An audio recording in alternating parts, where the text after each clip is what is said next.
If you could travel within a crystalline solid, you would see the particles, atoms, ions, or molecules arranged in a regular array. Here, the spaces are greatly exaggerated, but in reality, the particles are packed close together. The unit cell of a crystal structure is the smallest portion that defines the structure. Stacking unit cells next to each other in all three directions gives the structure. Many elements and simple compounds have unit cells from the cubic crystal system. Let's examine the three types of cubic unit cells. All cubic unit cells have particles at the corners of a cube. The simple or primitive cubic unit cell has particles at the corners only. In reality, the particles lie as close to each other as possible. Note that the particles touch along the cube edges, but not along a diagonal in the face or along a diagonal through the body. By slicing away parts that belong to neighboring unit cells, we see that the actual unit cell consists of portions of the particles. When the cells pack next to each other in all three dimensions, we obtain the crystal. If we fade the others out, you can see the original group of 8 particles within the array and the unit cell within that group. We find the number of particles in one unit cell by combining all the particles' portions.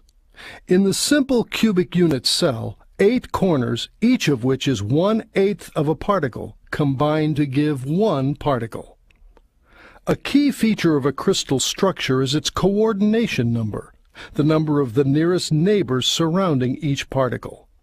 In a simple cubic array, any given particle has a neighboring particle above, below, to the right, to the left, in front, and in back of it for a total of 6 nearest neighbors. The body-centered cubic unit cell has a particle at each corner and one in the center, which is colored pink to make it easier to see. With full-size spheres, you can see that the particles don't touch along the edges of the cube, but each corner particle does touch the one in the center. The actual unit cell consists of portions of the corner particles and the whole one in the center. 8/8 give 1 particle, and the one in the center gives another for a total of 2 particles. In this tiny portion of a body-centered cubic array, you can see that any given particle has 4 nearest neighbors above and 4 below for a total of 8 nearest neighbors. The face-centered cubic unit cell has a particle at each corner and in each face, which are colored yellow here, but none in the center. The corner particles don't touch each other, but each corner does touch a particle in the face, and those in the faces touch each other as well. The actual unit cell consists of portions of particles at the corners and in the faces. 8/8 at the corners gives 1 particle, and half a particle in each of 6 faces gives 3 more, for a total of 4 particles. In this tiny portion of a face-centered cubic array, notice that a given particle has 4 nearest neighbors around it, 4 more above and 4 more below for a total of 12 nearest neighbors. Stacking spheres shows how the 3 cubic unit cells arise. Arrange a layer of spheres in horizontal and vertical rows. Note the large diamond-shaped space among the particles. Placing the next layer directly over the first gives a structure based on the simple cubic unit cell. Those larger spaces mean an inefficient use of space. In fact, only 52% of the available volume is actually occupied by spheres. Because of this inefficiency, the simple cubic unit cell is seen rarely in nature. A more efficient stacking occurs if we place the second layer over the spaces formed by the first layer, and the third layer over the spaces formed by the second. That simple change leads to 68% of the available volume occupied by the spheres and a structure based on the body-centered cubic unit cell. Many metals, including all the alkali metals, adopt this arrangement.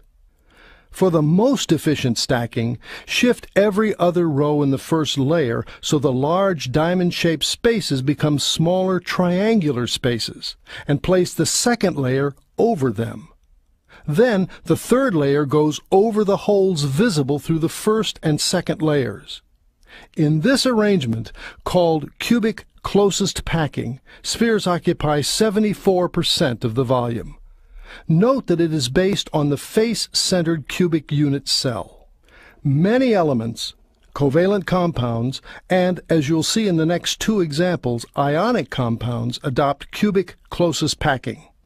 Sodium chloride adopts the sodium chloride or rock salt structure, as do many other alkali, halides, alkaline earth oxides and sulfides, and other ionic compounds.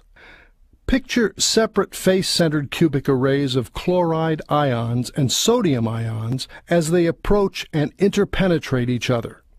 The smaller sodium ions fit in the holes between the larger chloride ions and the NaCl unit cell.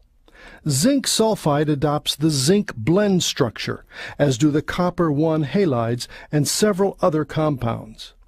If face-centered cubic arrays of zinc ions and sulfide ions approach and interpenetrate slightly offset from each other, each ion becomes surrounded tetrahedrally by 4 of the other ions.